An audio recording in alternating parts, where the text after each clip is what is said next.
Good morning, everyone. What a blessed time we are in. Time where we rejoice all over the world, the birth of Jesus Christ. And what happened the day that Jesus was born? I believe fully in my heart that that was the first,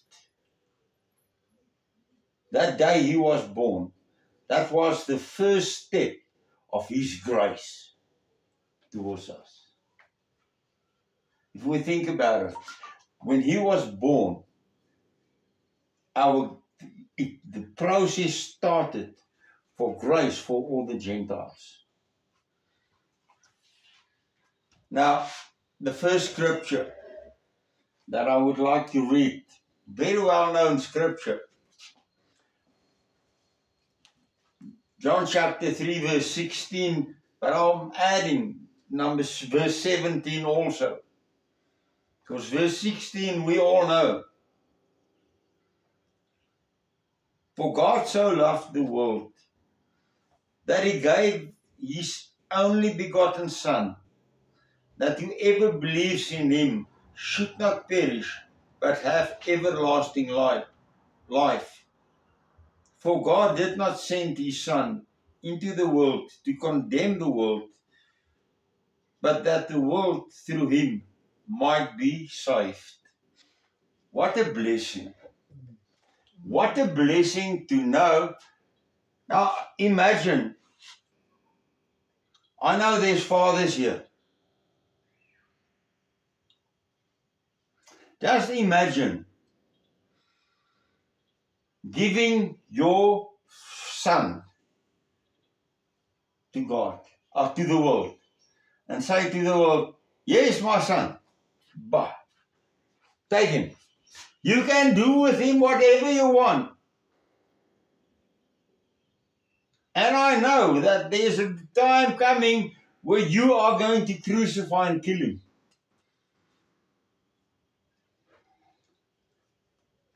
But you're still willing to say, "Here is my son."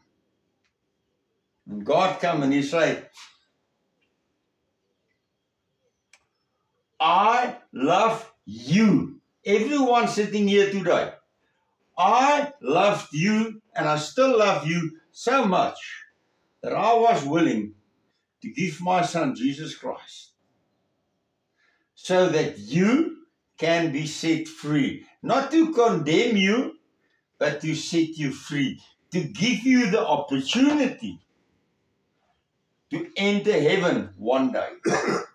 Wow. What a promise, what a blessing God gives us here.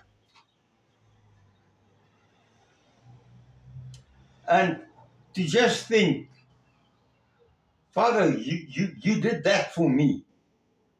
You did that for every person that was born after Jesus was born, and for every person that will still be born.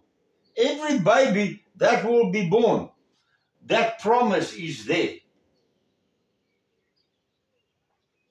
Wow. Now the next scripture that I want to read, also very well known. And this part is what today is about. Luke chapter 2, from verse 4 to 20. Luke chapter 2, from verse 4 to 20.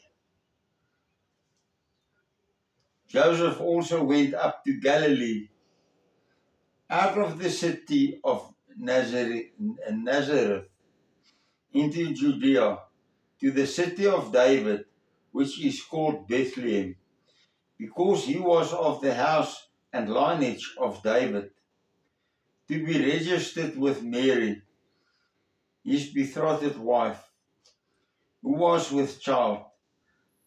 So it was that while they were there, the days were completed for her to be delivered.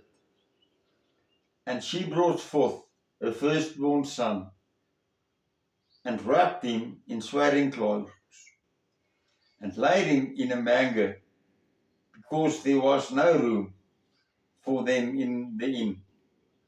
Now there were in the same country shepherds living out in the fields, keeping watch over their flock by night.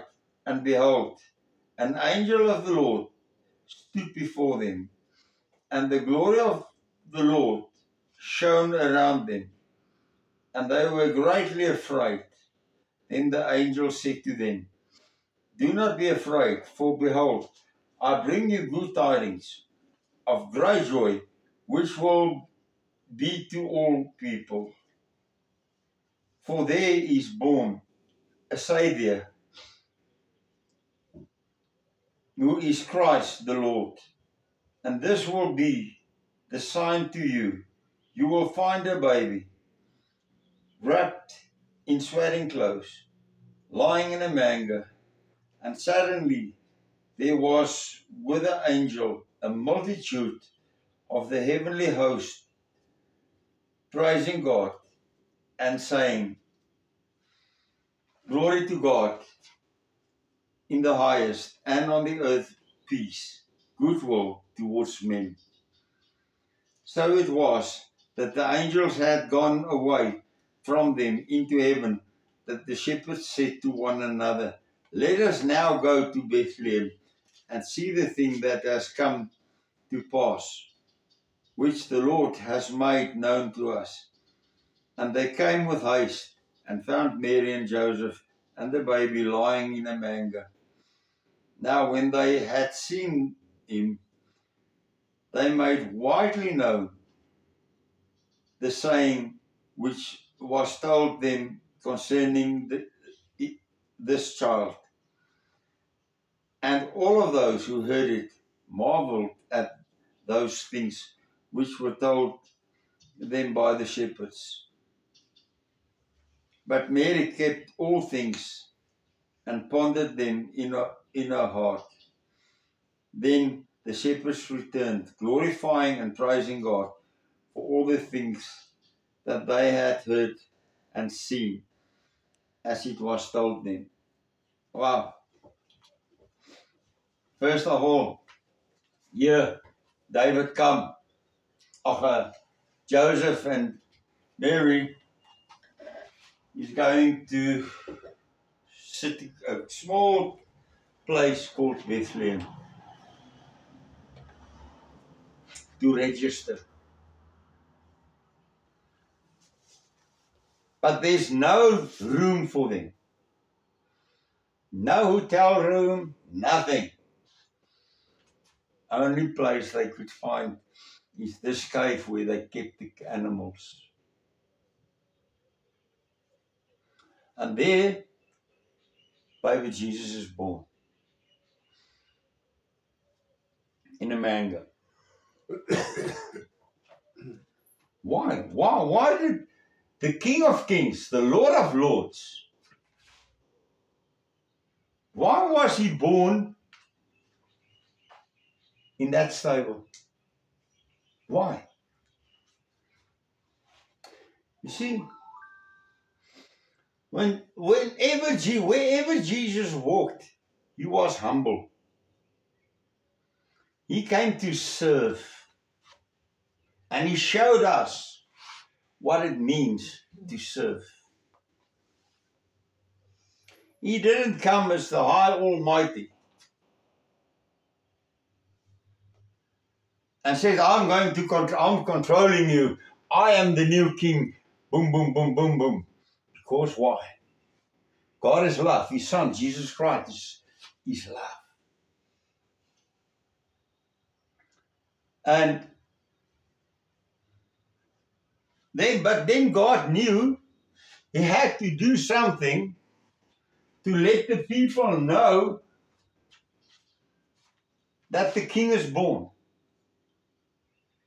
And who do we select? Not the kings and the princes of this world. He selects the shepherds. And an angel appeared to those shepherds. Now the shepherds was in many ways the lower class. Financially they were the lower class, because they had to tend after the sheep. And suddenly this angel appears in front of them and say, I've got news for you. If you go to Bethlehem now, you will find in a manger a baby born. And he is the King of Kings and the Lord of Lords. And I can imagine the shock that the Bible says they were shocked.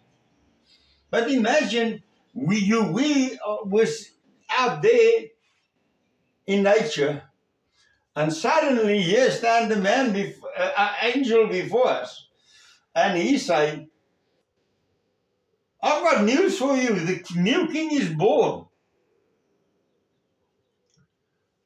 And you have never experienced anything like this. What's going on here? The shock they had. And suddenly,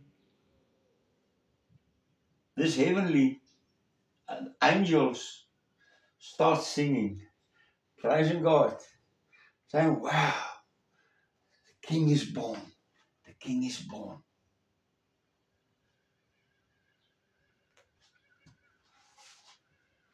And they hear this joy, this happiness. And they hear this message that this king is born so that this world will be saved.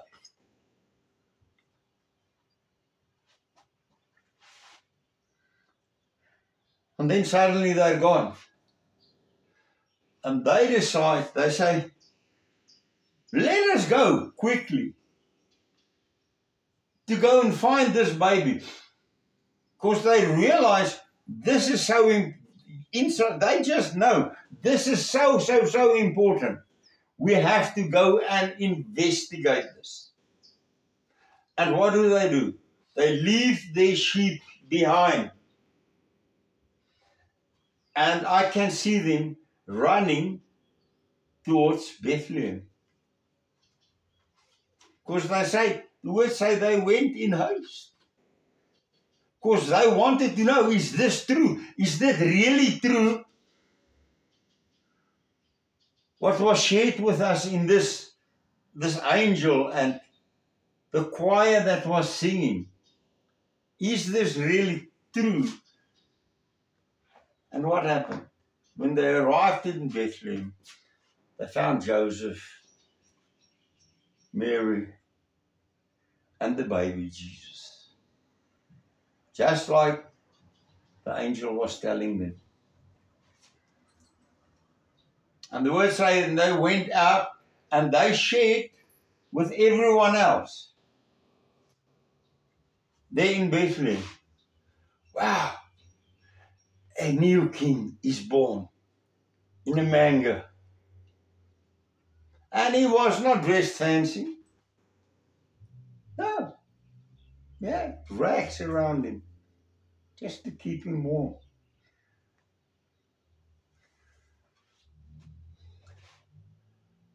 And they shared it with everybody, and then they went back to their sheep, and they was full of joy.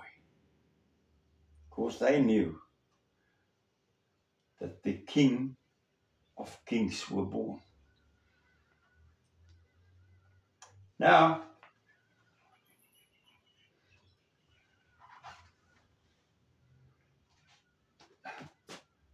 why shepherds? Because Jesus became the main shepherd, looking after his flock. Everyone sitting here today, everyone out there, everyone that is willing to accept Jesus Christ in his life, his or her life, become one of the flock. You become one of the body of Christ. You become a child of the living God. But he's the one that guides us, that shows us the way. His voice is soft. And he said, wow, come my little sheep, come to me.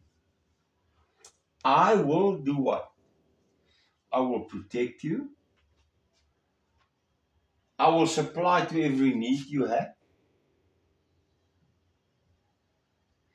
I will give you love like you have never experienced in your life.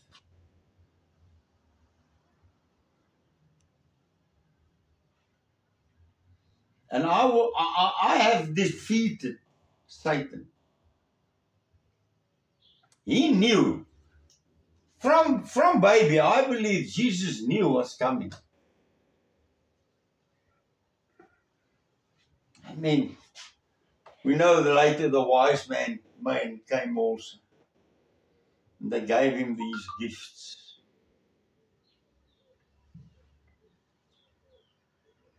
What happened that day, as I said, was the first step for us of grace. And that's why we need to rejoice and be happy about the birth of Jesus Christ. And I know people is attacking us for doing it in December. And there's people that say we took a pagan day and made it into a Christian day. Now, I know Jesus was not born on this day. But is it wrong to say there's a day? I know I myself was born on a Friday the 13th. Oh, I was born on the 13th of February. And each one of you know you have a specific date that you were born. You know that date. The Bible don't tell us which date there is where Jesus was born. So we cannot be sure when. So what did we do? We took a date and we said that. My only question is, and that's the problem that I see happening more and more in the world. People on this day don't spend time with God. They don't spend time with Jesus Christ.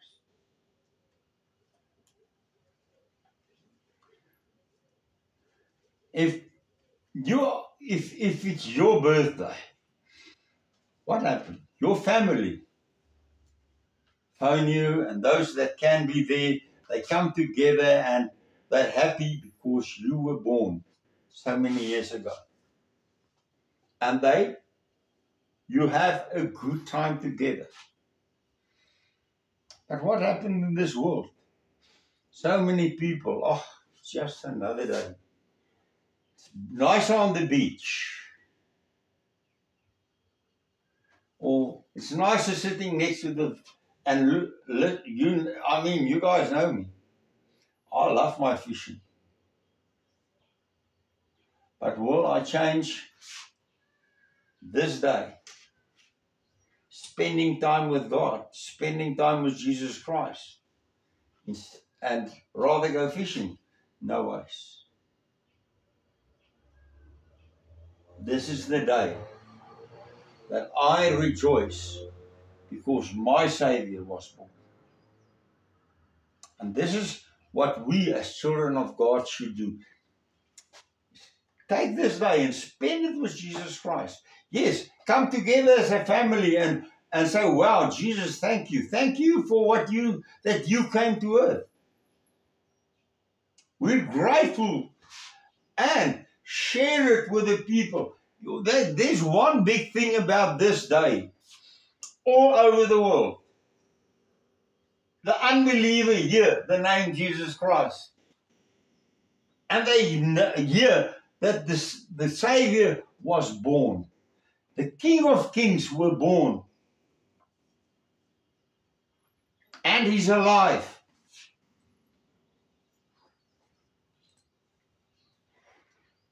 The main thing they must decide is, and they must realize one day, every knee shall bow, every tongue shall confess that Jesus Christ is Lord. He's our Lord, He's our Savior. Is it about the presents that we give each other? No. Definitely not. Is it about the Christmas tree? No, it's not.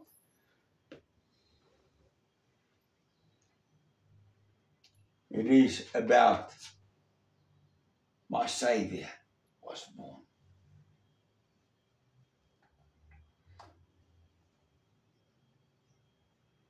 And I want to ask the people, whoever hear this message,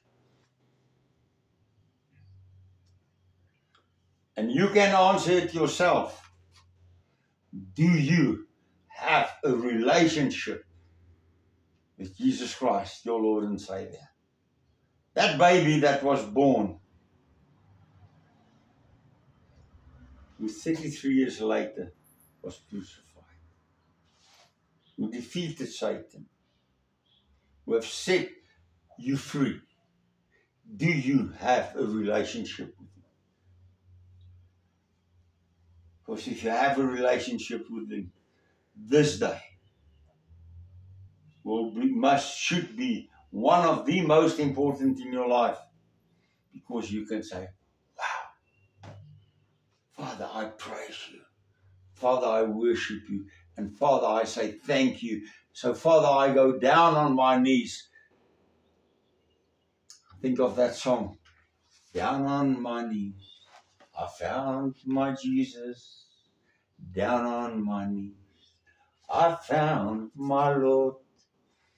You see, that's what it's about. That's what Jesus is about. So let us, for the rest of the day, we're all going to eat something.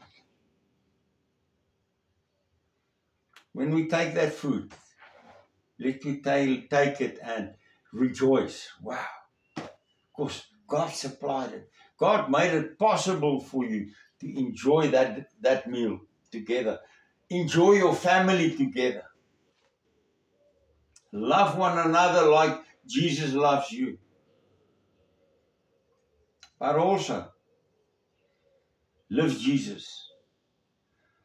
I know we as a fellowship, we're going to make some extra food and we're going to hand it out. We know there's a need, as far as it is possible. But go and make a difference in the lives of someone. And if you don't have food, then you go and you just go to somebody and say, you know what? Your Lord and Savior, Jesus Christ, was born. And He loves you. He cares about you.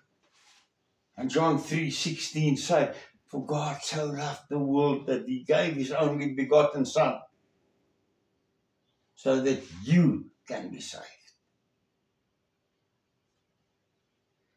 Because that's even more valuable than the best plate of food you can give Him. If He just takes Jesus in His life. And maybe when you go home, you drive past somebody's house that you know that person is lonely. There's nobody. Maybe go and stop and say, hey, come with us. We're going to have a feast because Jesus Christ lives. And by doing that, we make the difference in the lives of somebody. And we become like what Jesus did. Because that's what he did. If Jesus was here today, that's what he would have done. He would have walked over to that poor person, that person that is struggling, and say, come, let's have a meal together. Let's have fellowship together. Because Jesus, loves you.